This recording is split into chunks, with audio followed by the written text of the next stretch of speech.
Hola, hoy vamos a sumergirnos en un tema realmente crítico en salud materna, el choque hemorrágico obstétrico.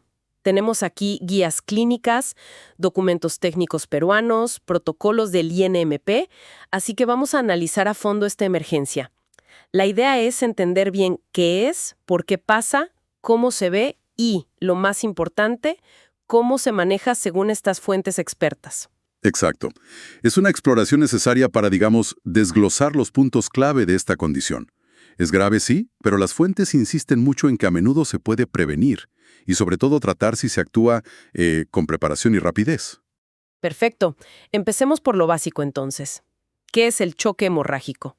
Así, en general. Bueno, esencialmente es un estado donde los tejidos pues no reciben suficiente sangre. A eso le llamamos hipoperfusión. Y claro, si no llega sangre, tampoco llega oxígeno. Esa es la hipoxia celular.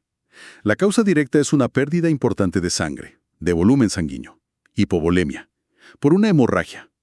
Esto hace que llegue menos sangre al corazón y por tanto el corazón bombea menos. Si esta situación se mantiene sin una buena reanimación a tiempo, puede dañar muchos órganos, a veces de forma irreversible. Entendido. ¿Y qué le da el apellido obstétrico?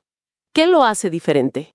Se llama así cuando este choque lo causa una hemorragia fuerte, aguda, ya sea que se vea o sea interna, pero que se origina por algo propio del embarazo, del parto o del posparto, o sea, el puerperio. También podría ser que un problema que ya existía se agrave por los cambios propios del embarazo, o incluso, bueno, por accidentes o errores en procedimientos obstétricos. Comprendido. ¿Y qué tan frecuente es? ¿Qué nos dicen las cifras de las fuentes que tenemos? Fíjate, a nivel mundial, la hemorragia asociada al embarazo, sobre todo la posparto, es causa líder de muerte materna y de shock hipovolémico. Se calcula que mueren unas 140,000 mujeres al año por esto. Es tremendo. Una cada 4 minutos. Cada 4 minutos. Es impactante. Sí, y en Perú, bueno, en 2020 la preeclampsia fue la primera causa de muerte materna, pero la hemorragia fue la segunda causa directa. Históricamente siempre ha estado ahí entre las principales. Los datos del INMP, por ejemplo, muestran que entre 2010 y 2022 fue responsable del 11.6% de sus muertes maternas. Y en casos graves que no terminan en muerte, la morbilidad extrema que mencionan. Ahí también es protagonista. El shock hipovolémico por hemorragia posparto fue casi el 34% de los casos de morbilidad materna extrema en el INMP. Pero, y esto es clave y lo recalcan las fuentes, se considera que el 90% de estas muertes se podrían evitar. 90%. Sí, con atención oportuna, de calidad, bien organizada. Ese 90% realmente da que pensar. Bueno, entremos en las causas. ¿Qué es lo que origina esta hemorragia tan grave? Entiendo que varía según la etapa. Correcto. Se agrupan por trimestre más o menos. En el primer trimestre, las causas más comunes son abortos que se complican, ya sea con mucho sangrado o con infección. También el embarazo ectópico, o sea, fuera del útero, y la enfermedad trofoblástica gestacional como la mola hidatiforme. Factores de riesgo para eso. Haber usado DIU, cirugías en las trompas. Esas cosas aumentan el riesgo. ¿Y más adelante en el embarazo, segundo o tercer trimestre? Ahí cambian las causas principales. Pensamos más en placenta previa, que es cuando la placenta está abajo, cubriendo la salida. El desprendimiento prematuro de placenta, DPP, que se separa antes de tiempo, o la rotura uterina. ¿Y los riesgos ahí serían? Cirugías uterinas previas, como cesáreas, legrados. Tener muchos partos, más de 4, edad mayor a 35, preeclampsia, embarazo múltiple, mucho líquido amniótico o golpes en el abdomen. Ya. Y llegamos al momento del parto y el posparto inmediato, el puerperio. Ahí, la causa estrella, digamos, la más frecuente por lejos, es la atonía uterina. Atonía. Otras causas en ese momento son los desgarros del canal del parto, que quede algún resto de placenta o membranas adentro, o problemas de coagulación de la sangre. Se habla mucho de la regla de las 4T para las causas posparto. ¿Podemos repasarlas? Es una ayuda a memoria útil, ¿no? Sí, claro. Es muy práctica para pensar rápido en el diagnóstico diferencial. Son tono, que se refiere a la atonía uterina. Como decíamos, es la más común. Las fuentes hablan de un 80-90% de las hemorragias posparto. O sea, la gran mayoría. Exacto. Factores de riesgo para atonía. Útero muy grande, por gemelos, bebé grande, mucho líquido, un trabajo de parto muy largo, usar oxitocina por mucho tiempo, infección dentro del útero. Ok, tono. La siguiente T es Trauma. Son las lesiones, los desgarros. Puede ser en el cuello del útero, la vagina, el periné o incluso una rotura del útero. Causa alrededor del 6%. Esto se ve más en partos difíciles, con forceps o vacuum, partos muy rápidos o bebés muy grandes. bien. La tercera T. Tejido. Se refiere a que quedan restos adentro. Restos de placenta o de las membranas. Es responsable de un 4% más o menos. Esto puede pasar si la placenta está muy pegada, lo que se llama acretismo, o si no se maneja bien la salida de la placenta. Y la última T. Trombina. Esta se refiere a problemas con la coagulación de la sangre. Es la causa menos frecuente. Puede ser algo que la mujer ya tenía, como la enfermedad de von Willebrand, o algo que aparece durante el embarazo o parto, como en la preeclampsia severa, el síndrome HELLP o una sepsis grave. Clarísimo. Las 4 Ts. Tono, trauma, tejido, trombina. Muy útil. Ahora, volvamos a la fisiología. ¿Qué pasa exactamente en el cuerpo cuando se pierde tanta sangre de golpe? Bueno, lo fundamental es que baja el volumen de sangre que circula. Eso hace que llegue menos sangre de vuelta al corazón. Y si llega menos, el corazón bombea menos. Es lo que llamamos caída del gasto cardíaco. Y eso afecta a todo el cuerpo. Claro. El resultado final es que llega menos sangre y por lo tanto menos oxígeno a todos los órganos y tejidos. Me imagino que el cuerpo intenta defenderse, ¿no? ¿Activa algún mecanismo? Sí, por supuesto. Intenta compensar para mantener la sangre fluyendo a los órganos vitales, como el cerebro y el corazón. Se activa el sistema nervioso simpático. Libera adrenalina, noradrenalina. Las catecolaminas. Eso es. Y eso aumenta la frecuencia cardíaca y cierra los vasos sanguíneos de la periferia, la piel, los músculos, para mandar la sangre al centro, vasoconstricción periférica. También se activa el sistema renina-angiotensina-aldosterona, el RAS, y se libera la hormona antidiurética, la ADH, ¿Para qué? para intentar retener sal y agua, y así tratar de recuperar el volumen perdido. Son mecanismos para ahorrar líquido. Y a nivel de las células, de los tejidos. Bueno, al principio, las células intentan sacar el máximo oxígeno posible de la poca sangre que les llega. Pero esa capacidad tiene un límite. Es el umbral anaerobio. Si la falta de oxígeno sigue, las células ya no pueden más y cambian su metabolismo. ¿A qué cambian? A un metabolismo sin oxígeno, anaerobio. Pero este es mucho menos eficiente para producir energía y además genera un desecho, el ácido láctico. ¿Y eso causa la acidosis metabólica que mencionaste? Exactamente. La función de las células empieza a fallar porque no tienen energía y el ambiente se vuelve ácido. ¿Qué sistemas se ven más afectados por todo esto? Prácticamente todos. Es un golpe multisistímico. Los pulmones, por ejemplo, puede ir desde respirar rápido para compensar, taquipnea, hasta un daño muy grave que se llama síndrome de distrés respiratorio del adulto, SDRA. ¿El cerebro? Muy sensible a la falta de flujo. Si la presión baja mucho y por mucho tiempo, puede haber desde confusión, somnolencia, hasta daño cerebral permanente o incluso muerte cerebral. ¿Riñones? También sufren mucho. Un signo temprano clave es que la paciente deja de orinar o produce muy poca orina. Es la oliguria, y si sigue, puede llegar a insuficiencia renal aguda. ¿Algo más a nivel metabólico? Sí. Además de la acidosis láctica, al principio puede subir el azúcar en sangre por la respuesta al estrés. El hígado también puede dañarse si la hipoperfusión es prolongada. Entonces, con todo esto en mente, ¿cómo reconocemos clínicamente a una paciente que está entrando en choque hemorrágico obstétrico?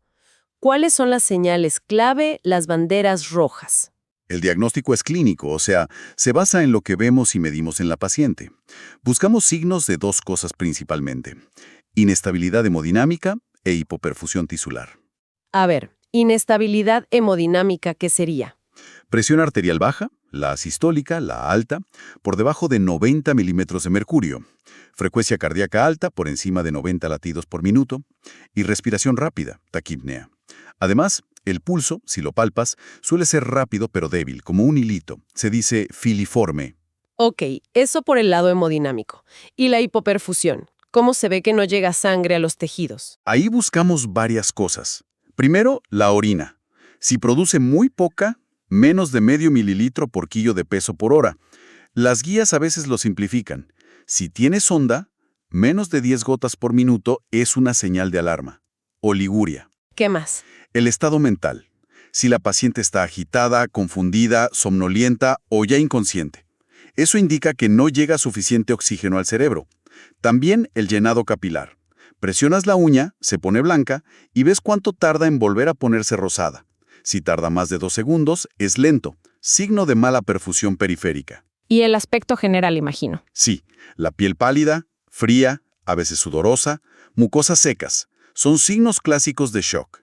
Y bueno, la acidosis metabólica, que la confirmas con análisis de sangre, gases arteriales y un nivel de lactato elevado, por encima de 1.5 o 2 milimol por litro, según la guía. Hablaste antes de la pérdida de sangre. Las fuentes insisten mucho en que calcularla a ojo es poco fiable. Totalmente. La estimación visual es muy imprecisa. Se tiende a subestimar las hemorragias grandes, las peligrosas, y a sobreestimar las pequeñas. Por eso, lo que se recomienda es la cuantificación objetiva. ¿Cómo se hace eso? Pesando las gasas, compresas, paños, todo lo que se empapa de sangre. Se resta el peso seco y se asume que 1 gramo de peso es más o menos 1 mililitro de sangre. Y también recogiendo la sangre líquida en recipientes graduados, como las jarras o los aspiradores. Hay unas imágenes de referencia también, ¿no? Sí, ayudan como guía rápida. Por ejemplo, una toalla higiénica bien empapada son unos 100 mililitros. Un charco en el suelo de medio metro de diámetro, unos 500 mililitros. Si el charco es de 1 metro, ya hablamos de 1500 mililitros. Pero siempre que se pueda, medir o pesar es mejor. Bien. Y entonces tenemos 2 signos y la cuantificación. ¿Cómo se clasifica la gravedad del shock? Veo que hay grados. Sí, se usan criterios clínicos para clasificarlo en grados. Esto es fundamental porque guía la intensidad del tratamiento. Hay varias clasificaciones, pero suelen coincidir en los parámetros clave. Está el compensado o pre-shock. La pérdida es poca, 10-15%, 500.000 mililitros, los signos vitales están casi normales, la paciente está consciente. Aún compensa. Luego vendría el leve. Grado I, leve. Pérdida del 16-25%, 1.000-1.500 mililitros, ya hay taquicardia leve, hasta 100 LPM, la presión puede empezar a bajar un poquito pero sigue por encima de 80-90. Puede haber palidez leve, algo de ansiedad. Grado 2. Grado segundo, moderado. Aquí la pérdida es mayor, 26-35%, 1.500-2.000 mililitros. La taquicardia es más marcada, 101 a 120 latidos por minuto. La presión ya está baja, 70-79 milímetros de mercurio. La paciente está más ansiosa, agitada, pálida, fría. El llenado capilar es lento, 3 segundos, y orina poco. ¿Y el más grave? Grado tercero, severo. Pérdida de más del 35%, más de 2.000 mililitros. Taquicardia muy alta, más de 120 latidos por minuto. Presión muy baja, menos de 70 milímetros de mercurio.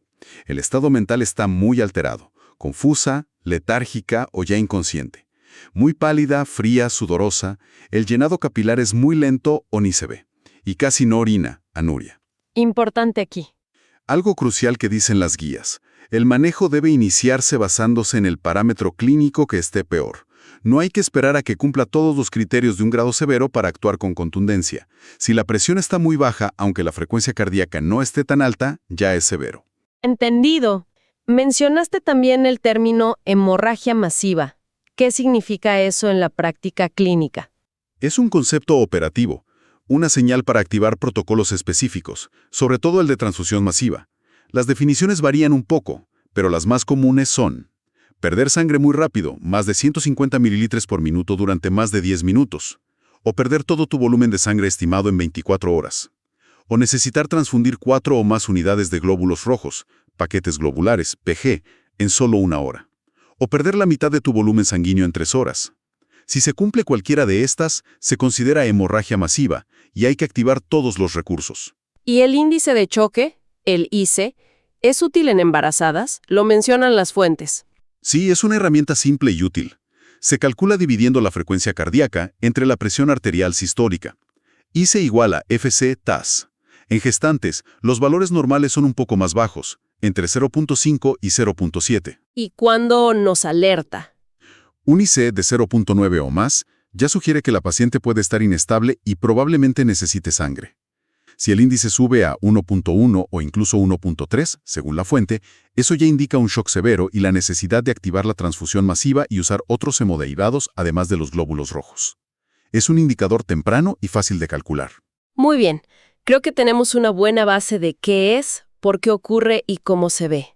Pasemos ahora a lo crucial, el manejo. El protocolo clave roja. ¿En qué consiste esta estrategia? La clave roja es la respuesta organizada, estandarizada e inmediata que proponen las guías peruanas para manejar el shock hipovolémico obstétrico. Involucra a un equipo multidisciplinario que debe estar predefinido y entrenado: obstetra, anestesiólogo, intensivista si estás disponible, personal de enfermería, técnico, laboratorio, banco de sangre. Todos tienen un rol. Los objetivos son clarísimos. Primero, detener la hemorragia. Segundo, restaurar el volumen de sangre y la capacidad de transportar oxígeno. Y tercero, mantener la perfusión de los órganos vitales.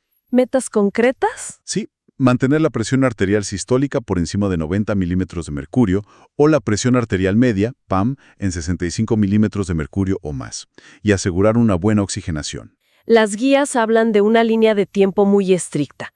¿Qué se debe hacer en los primerísimos minutos? Minuto 0, minuto 1. Es que cada minuto cuenta. Son acciones casi simultáneas en esos primeros momentos. A ver, agrupando lo del minuto 0 y 1, diagnóstico y activación. Lo primerísimo es reconocer los signos de shock y activar la clave roja inmediatamente. Gritar clave roja y asegurarse de que todo el equipo necesario y los servicios de apoyo, como quirófano, UCI, laboratorio, banco de sangre, sean alertados. Ok, se activa la alarma. ¿Y con la paciente? Soporte vital y acceso vascular. Hay que seguir el ABC. Asegurar que la vía aérea esté libre. A. Administrar oxígeno al 100% con mascarilla a un flujo alto, 10 litros por minuto. B. Y fundamental, conseguir 2 accesos venosos con catéteres gruesos, calibre 16 o 18. Uno en cada brazo si es posible. Posición de la paciente. Ponerla en posición anti-shock. Trendelenburg, cabeza más baja que los pies, o al menos elevar las piernas unos 30 grados. Y muy importante, evitar la hipotermia. Cubrirla con mantas, usar fluidos tibios. El frío empeora la coagulación. Monitorización y análisis. Desde el minuto 1, monitorizar signos vitales, frecuencia cardíaca, presión arterial, frecuencia respiratoria, saturación de oxígeno, temperatura, de forma continua, cada 5-15 minutos o incluso más seguido si está muy inestable. Y sacar sangre para análisis urgentes, hemoglobina completo, grupo sanguíneo y factor RH, pruebas cruzadas para preparar sangre compatible.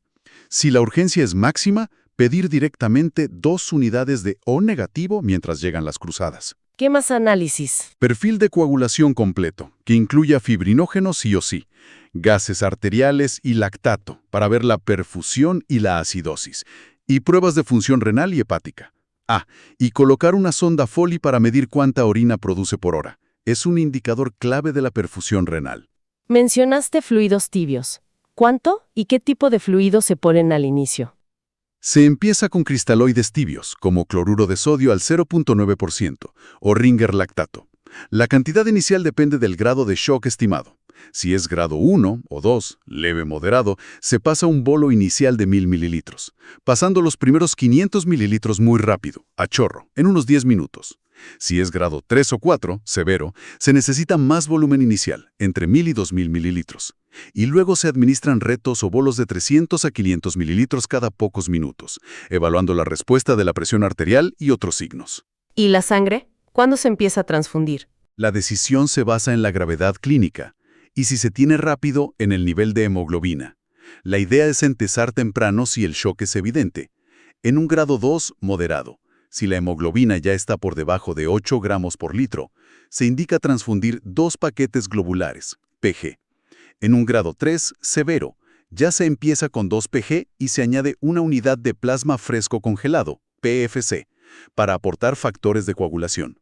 Y se valora usar crioprecipitado, CRP, si el fibrinógeno está bajo, entre 100 y 200 miligramos por litro. Y si es grado 4 severo o se cumplen criterios de hemorragia masiva, se activa el protocolo de transfusión masiva. ¿Qué implica ese protocolo? Suele ser una estrategia de reponer componentes en una proporción balanceada, cercana a lo que se pierde.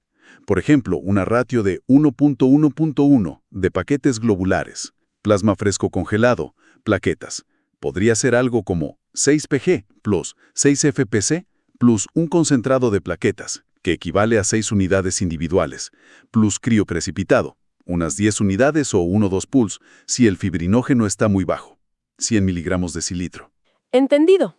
Todo esto es la reanimación inicial. Pero simultáneamente hay que parar el sangrado, ¿verdad? Volvemos a las 4 Ts. Exacto. Mientras se estabiliza, hay que identificar y tratar la causa específica. Esto ocurre en paralelo en los primeros 15 minutos idealmente. Si la causa es tono, atonía, la más común, lo primero es el masaje uterino bimanual continuo y firme. Y administrar fármacos uterotónicos. Oxitocina en infusión intravenosa, nunca en bolo directo. Metilergonobina intramuscular, 0.2 miligramos, que se puede repetir, pero está contraindicada si hay hipertensión. Y misoprostol generalmente por vía rectal o sublingual, 800.000 microgramos. ¿Alguna otra opción para atonía? Sí, la carbetocina, 100 microgramos IV lento, se menciona como alternativa a la oxitocina. Tiene una acción más prolongada. Ok, eso para tono. Si es trauma. Si es trauma, hay que hacer una revisión cuidadosa del cérvix, la vagina y el periné buscando desgarros y suturarlos bien. Si se sospecha una rotura uterina, hay que preparar todo para una laparotomía urgente. Si es tejido. Si es tejido, hacer una revisión de la cavidad uterina, ya sea manual o con instrumentos, legrado por peral, para asegurarse de que no queden restos de placenta o membranas. ¿Y si es trombina? Si es trombina, el tratamiento es corregir el trastorno de coagulación específico administrando los hemoderivados necesarios. Plasma fresco congelado para factores, plaquetas si están bajas, crío precipitado para el fibrinógeno. Aquí son clave los resultados del perfil de coagulación. Bien, se inició la reanimación, se está tratando la causa. ¿Qué sigue en la siguiente fase? Digamos, entre los 15 y 60 minutos. El foco es la estabilización avanzada y, muy importante, prevenir o tratar la tríada letal del shock. Recuérdanos cuáles. Es la combinación de hipotermia, el frío empeora todo, acidosis por la mala perfusión y coagulopatía, problemas para coagular la sangre. Estas tres se retroalimentan negativamente y aumentan mucho la mortalidad. Entonces, hay que seguir calentando a la paciente, mejorar la perfusión con fluidos y sangre para corregir la acidosis y administrar hemoderivados para controlar la coagulopatía. ¿Alguna otra medida farmacológica en esta fase? ¿Sí? Aquí entra en juego el ácido tranexámico. Es un antifibrinolítico, ayuda a estabilizar los coágulos. La dosis recomendada es 1 gramo intravenoso lento, en 10 minutos, y si el sangrado persiste o la causa es traumática, se puede administrar una segunda dosis de 1 gramo después de 30 minutos. También, si la presión arterial sigue baja, a pesar de haber administrado un volumen adecuado de fluidos y sangre, es el momento de considerar el uso de vasopresores, como la dopamina o la noradrenalina en infusión continua para ayudar a mantener la presión. Y seguimos monitorizando la coagulación. Fundamental. Hay que seguir de cerca el recuento de plaquetas, el TP, el TPT y sobre todo el nivel de fibrinógeno. Las guías recalcan que un fibrinógeno por debajo de 200 miligramos de cilitro y especialmente por debajo de 150 o 100 es un predictor muy fuerte de hemorragia grave y necesidad de reponerlo agresivamente con crioprecipitado. ¿Qué pasa si a pesar de todo esto, el manejo médico, los fármacos, los hemoderivados, el sangrado no para, digamos después de 1 hora de esfuerzo máximo? Si el sangrado activo persiste después de unos 60 minutos de manejo médico intensivo, hay que pasar a medidas más invasivas. Es una decisión crítica. Se pueden intentar primero algunas maniobras temporales para ganar tiempo o mientras se prepara el quirófano. Por ejemplo, la compresión externa de la aorta abdominal. Mencionaste antes el TAN y el clampagesea. ¿Son para este momento? Sí. El traje anti-shock no neumático TAN es una opción valiosa. Es este traje de neopreno ajustable que se coloca en piernas, pelvis y abdomen. Aplica presión externa, lo que ayuda a disminuir el sangrado pélvico y uterino y a dirigir la sangre hacia el corazón y el cerebro. Es utilizable y permite hacer otros procedimientos mientras está puesto. ¿Tiene contras? Muy pocas absolutas. Si hay un feto viable dentro del útero o si el sangrado viene de más arriba del diafragma. Y el clampagesea es una técnica descrita en Perú para pinzar las arterias uterinas a través de la vagina, usando unas pinzas largas especiales, tipo Forrester. Se ponen a los lados del cérvix y ocluyen temporalmente el flujo principal al útero. ¿Y si nada de esto funciona? Entonces la decisión es la cirugía.